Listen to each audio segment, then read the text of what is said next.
सदर मंदिर हे सुभेदार गोळे यांनी बांधले आहे. याचे बांधकाम आदिलशाही कालखंडातले आहे. मोरेश्वराचे मंदिर एकदम प्रशस्त आहे. हे मंदिर काळ्या दगडापासून बनवले असून याचे बांधकाम बहामनी काळातील असल्याचे पुरावे आपल्याला मिळतात. मंदिरातील मूर्ती ही बैठी, पूर्वाभिमुख व डाव्या सोंडीची अशी अत्यंत आकर्षक आहे. मूर्तीच्या डाव्या व उजव्या बाजूस रिद्धिसिद्धीच्या पितळी मूर्ती असून पुढे मूषक व मयूर आहेत.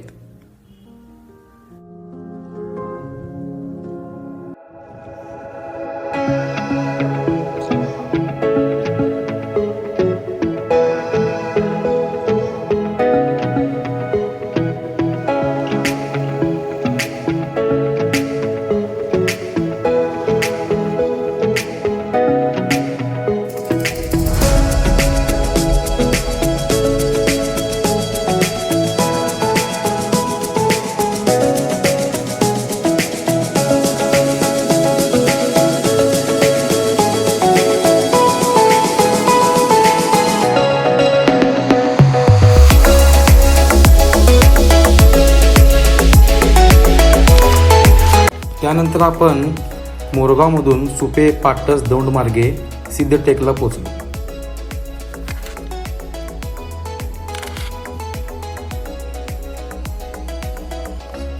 सिद्धटेकचा सिद्धिविनायक हे अहमदनगर जिल्ह्यातील गणपतीचे मंदिर अष्टविनायकामध्ये दुसऱ्या स्थानावर येते.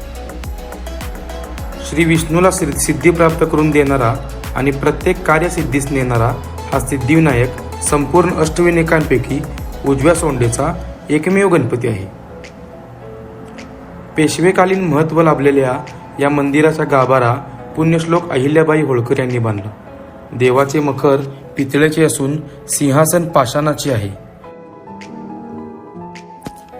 त्यानंतर आपण सिद्धटेकमधून दौंड, पाटस, उरळी कांचन मार्गे थेऊरला पोहोचलो.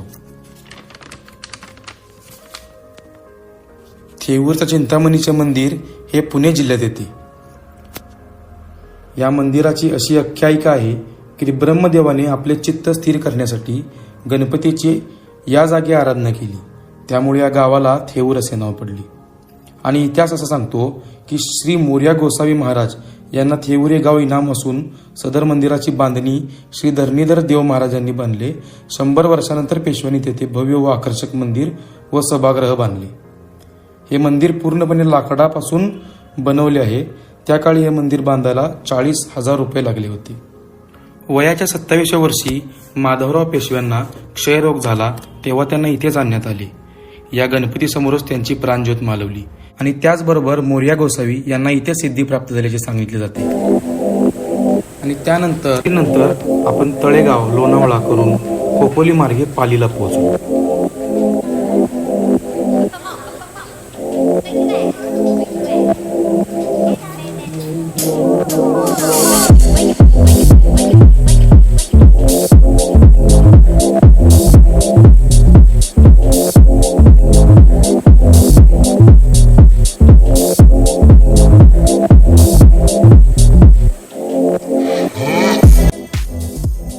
जाताना आपल्याला किल्ले शिवनेरी दिसला.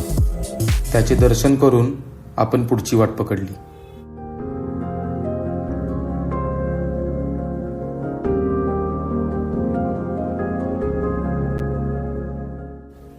पाली हे गाव रायगड जिल्ह्यामध्ये येते. अष्टविनायकातला हा एकच असा गणपती आहे की जो भक्ताच्या नावाने ओळखला जातो. बल्लाळ हा गणपतीचा असीम भक्त होता. पालीमधून आपण परत मुंबई-पुणे एक्सप्रेसवेला येऊन महडच्या वरदविनायकाकडे आलो.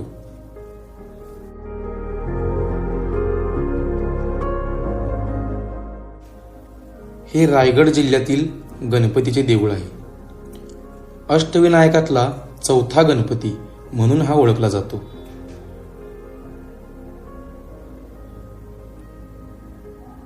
या गणपतीची एकदम जवळ जाऊन पूजा करता येते. या मंदिराचा जीर्णोद्धार झाला तरी मंदिराचा गाभारा पेशवेकालीन असून तो हेमाडपंथी आहे. हा गणपती पुरातन काळातील असल्याचे सांगितले जाते. गणेश येथे वरदविनायक म्हणजेच समृद्धी व यश देणारा या रूपात राहत असे. येथील मूर्ती स्वयंभू असून सन 1690 साली ती या मंदिरा शेजारच्या तलावात सापडली. 1725 साली कल्याणचे सुभेदार रामजी महादेव भिवळकर यांनी येथे देऊळ बांधले व महड गावी वसवले. या देवळाच्या चारही बाजूस हत्तींची मूर्ती आहेत. 8 बाय 8 फूट असलेल्या या देवळाला 25 फूट उंचीचा कळस आहे. कळसाच्या सर्वात वरचा भाग हा सोन्याचा आहे. पूर्वाभिमुख असलेल्या या मूर्तीच्या शेजारी सतत एक दिवा पेटवलेला असतो. असे म्हणतात की हा दिवा 1892 पासून सतत पेटत आहे.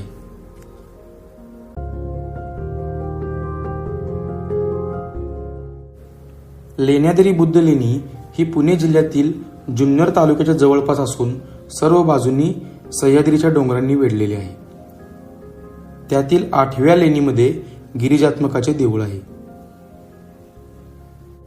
या गुहेला गणेश लेणी म्हणतात.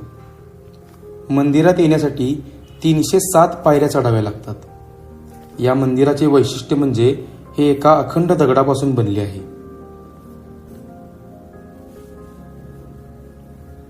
वर चढताना आपल्याला समोर अभेद्य असा किल्ले शिवनेरी दिसतो.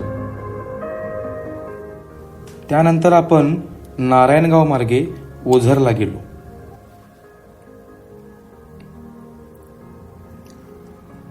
ओझर हे पुणे जिल्ह्यातील गणपतीचे देऊळ आहे.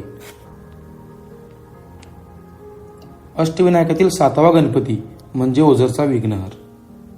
या गणपतीला विघ्नेश्वर म्हणूनही ओळखले जाते. विघ्न म्हणजे कार्यात बाधा आणि हर म्हणजे दूर करणारा. ओझरमधील विघ्नहर हा अष्टविनायकांमधील सर्वात श्रीमंत गणपती म्हणून ओळखला जातो. ओझर हे गाव कुकडी नदीवर वसलेले आहे. 1785 मध्ये बाजीराव पेशव्यांचे भाऊ चिमाजी अप्पा यांनी हे देऊळ बांधून त्यावर सोनेरी कळस चढवला. त्याचबरोबर असे म्हणतात की सर्व राक्षस यांनी एका रात्रीत ओझर गणपतीचे मंदिर बांधले होते. विघ्नहर मंदिराच्या पुढे 20 फूट लांब सभागृह असून आतील गाभारा 10 बाय 10 फुटाचा आहे. मंदिराच्या कडेने मजबूत संरक्षण भिंत असून येथील पूर्वाभिमुख मूर्तीचा कपाळावर आणि नाभीवर हिरे आहेत.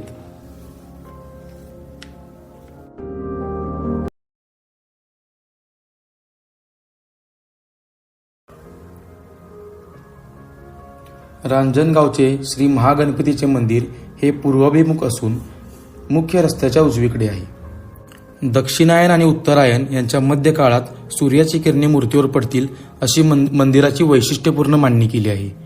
मूळ मूर्तीला महोत्कट असे नाव असून तिला 10 सोंडा व 20 हात आहेत असे म्हणतात, परंतु ती तळघरात ठेवली आहे. या मंदिराचे बांधकाम 9व्या व 10व्या शतकातील आहे. श्रीमंत माधवराव पेशवे यांनी या मंदिराला नेहमी भेट द्यायला यायची. मंदिरात असलेली मूर्ती ही दर्शनी मूर्ती आहे. मूळ मूर्ती मात्र तळघरात दडलेली आहे असे म्हणतात.